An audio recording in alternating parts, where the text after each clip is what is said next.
मेरी जिंदगी के ना नासूर बन चुके हो, बहुत दर्द दे रहे हो। सुना है कभी आपने ऐसा डायलॉग? मैंने बहुत सुना है, लेकिन कभी इस डायलॉग के एक लाइन पर भरोसा किया, विश्वास किया, या फिर उस लाइन का दर्द समझने की कोशिश की है? नासूर कायदे से देखा जाए भैया तो ये एक ऐसी चीज है जिसके बारे में कोई बात नहीं करना चाहता। डायलॉग भले मार देगा, लेकिन न तो वो चाहेगा कि उसको इस दिक्कत, इस पेन से जूझना पड़े, और ना ही वो कई बार इसके बारे में जानते होंगे। आज बातरस के जो मेहमान हैं वो इसके एक्सपर्ट हैं। वो हर नासूर को जड़ से उखाड़ फेंकने के माहिर कलाकार हैं। कलाकार इसलिए कह रहा हूं क्योंकि अब तक 10,000 से ज़्यादा बार वो परफॉर्म कर चुके हैं। 10,000 से ज़्यादा पेशेंट को वो उनके इस दर्द को काफूर कर चुके हैं, रफू चक्कर करा चुके हैं। आज हमारे साथ एक ऐसे डॉक्टर हैं जो अपने पेशे में, अपने हाथ, अपने हुनर में इतने अच्छे हैं कि आप उनके पास जाएंगे तो थोड़ी दुख दर्द तो आपको उनसे बात करने से ही दूर हो जाएगा, क्योंकि बड़े मोहब्बत से बात करते हैं, और बाकी जो दुख दर्द कहीं है उसको वो अपने इलाज से दूर कर देते हैं। स्वागत कीजिए डॉक्टर अनुज त्यागी का, जिन्होंने 10,000 से ज़्यादा लोगों का जो पाइल्स, नासूर, फिस्टुला जैसी बीमारियां हैं वो दूर की हैं। बहुत बहुत स्वागत है doctor Anuj Tyagi. Thank you Digvijay ji. मैं एक चीज़ समझना चाहता हूँ, सबसे पहले यहीं से आता हूँ कि लोग, आपका एक मोटो लाइन है कि शर्माइए मत, इलाज कराइए। लोग इस चीज़ से बहुत ज़्यादा घबराते हैं, इस बीमारी से, कि भाई हमें पाइल्स, फिस्टुला, भकंदर, ये नाम से ही लोग डरते हैं। सबसे पहले तो मुझे आप बताइए कि ये इनमें अलग अलग बीमारियां हैं या फिर ये एक ही बीमारी को ही इतने नाम दिए गए हैं? नहीं, बिल्कुल। मैं पहले तो मैं जो है अपने ऑडियंस का भी जो है वेलकम करता हूं फिर से, और दिग्विजय जी आपका भी बहुत बहुत मैं शुक्रगुजार हूं कि आज हम लोग इस इंटरव्यू पे हम लोग बात कर रहे हैं। ये बहुत ही सेंसिटिव टॉपिक है, हमेशा ही बहुत ही मेरे विचार से शायद हम लोग जो है इस विषय पे बात करना इतना कम पसंद करते हैं कि हम अपनी फैमिली में, इवन हस्बैंड वाइफ भी एक दूसरे को बताने में शर्माते हैं। जब मैं कभी कभी औषधि देता हूँ तो हस्बैंड को बोलता हूँ कि आप वाइफ की, या वाइफ से बोलता हूँ कि आप इनकी हेल्प कर दीजिएगा लगाने भर में, तो भी नहीं कर पाते हैं इस शर्म की वजह से। तो इतनी ये गुदामार्ग संबंधित जो बीमारियां हैं, पाइल्स, फिशर, फिस्टुला, नासूर, एनल पॉलिप, रेक्टल पॉलिप, ये इस तरह की बीमारियां हैं सब की सब, जो हम लोग जो हैं बड़े ही संजीदगी से इसको बताने में भी शर्माते हैं या फिर परेशान होते रहते हैं। लेकिन कहीं ना कहीं जब इसमें मुझे समझ में नहीं आता कि पब्लिक जब एक हम लोग मतलब गुड टच और बैड टच के बारे में अपने बच्चों को आज की डेट में एजुकेट कर रहे हैं, तो क्यों नहीं हम लोग जो है पाइल्स या गुदामार्ग संबंधित बीमारी के लिए इसमें बता पा रहे हैं। देखिए, जीवन में जो है यंग एज, बचपन में होते हैं तो पेरेंट जो है अपने बच्चे से 5-7 साल तक जो है, जब तक बच्चा टॉयलेट में जाता है और पानी डालने जाते हैं उसके ऊपर में मल त्याग के बाद में, तो वहाँ पर बताते हैं कि भाई कैसा मल जा रहा है, तो डॉक्टर के पास जाते हैं। लेकिन क्या बात हो गई कि बच्चा 8 साल का हो और आपने उस विषय पर बात ही करनी बंद कर दी। बच्चे को हो सकता है कि हार्ड स्टूल आ रहा हो सकता है बच्चे ने ऑफिस में, अपने स्कूल में, कि बच्चे ने स्कूल में अपने जो है कॉन्स्टिपेशन को रोका हो मल त्याग के लिए, और उसकी बाद से उसे कॉन्स्टिपेशन बना।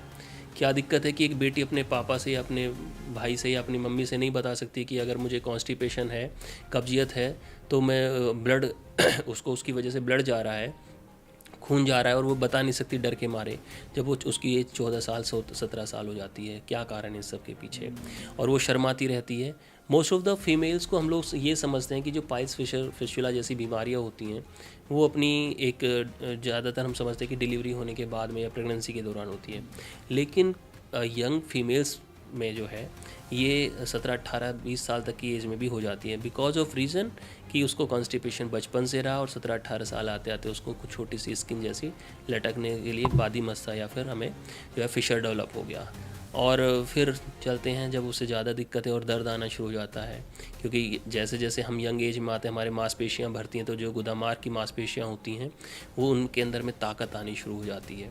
उसके चलते जब वो ताकत आती है मांसपेशियों में, तो होता क्या है कि एनल स्पाज्म हम लोग उसको बोलते हैं, यानी कि गुदामार्ग की जो मांसपेशियां होती हैं वो उनमें ऐंठन आ जाती है, और वो हार्ड स्टूल होने की वजह से वो खुल नहीं पाती, जिसकी वजह से उसे क्रैक करते हुए निकल जाता है और एनल फिशर डेवलप हो जाते हैं। अलग अलग? अच्छा, ये फिशर और फिस्टुला ये सब अलग अलग होते हैं? जी हाँ, बिल्कुल बिल्कुल। पाइल्स अलग है, अच्छा, फिशर अलग है, अच्छा, फिस्टुला अलग है। एक पेशेंट को फिस्टुला, एनल फिस्टुला जिसे हम भगंदर कहते हैं। अच्छा, आम तौर पे आपने देखा होगा कि भगंदर दीवारों पे लिखा हुआ है। एग्जैक्टली दीवारों पे लिखा हुआ है, और सबसे ज्यादा जो है दीवारों पे यही लिखा रहता है, एक इंजेक्शन में अब बकंदर का इलाज कराएं, या एक इंजेक्शन में इस नासूर को हमेशा के लिए जड़ से खत्म कराएं, ऐसा है। लेकिन है ना, बवासीर के लिए बहुत लिखा रहता है कि बवासीर का एक इंजेक्शन द्वारा जड़ से इलाज, इलाज, या इस तरह से। देखिए, एक इंजेक्शन के द्वारा जड़ से इलाज कुछ नहीं होता है। बेसिकली जो पुराना ट्रेडिशनल जो डॉक्टर्स हैं, जैसे आप लोग जानते होंगे कि पिछले 8-7 सालों से फिर भी जो है अब लोग अपने आप से, जैसे मतलब मैं अगर कहीं पर भी सोसाइटी में जाता हूँ तो मैं मुझसे कोई पूछता है कि सर आप क्या करते हो, तो मैं उसको बताता हूँ कि भाई मैं ये है।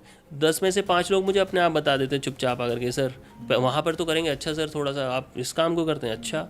फिर सेपरेटली जैसे होंगे ना, तो उन्हीं में से एक बंदा निकल करके आ जाएगा कि सर मुझे तो ये दिक्कत है। अब रही बात जड़ से इलाज करने वाली, पब्लिक की, सोसाइटी क्योंकि अवेयरनेस नहीं है, तो हर कुछ बार भी होता है तो तुरंत ही हर चीज़ में इंजेक्शन लगवाना शुरू कर देते हैं। इंजेक्शन केवल और केवल ग्रेड 1 के और ग्रेड 2 के इंटरनल हेमरोइड्स में लगता है, केवल और केवल खूनी मस्से में। देखिए, कैंसर की गांठ में से भी खून आएगा, पॉलिप में से भी खून आएगा, और फिशर में से भी हम लोगों ने बात करी, फिशर में से भी खून आएगा।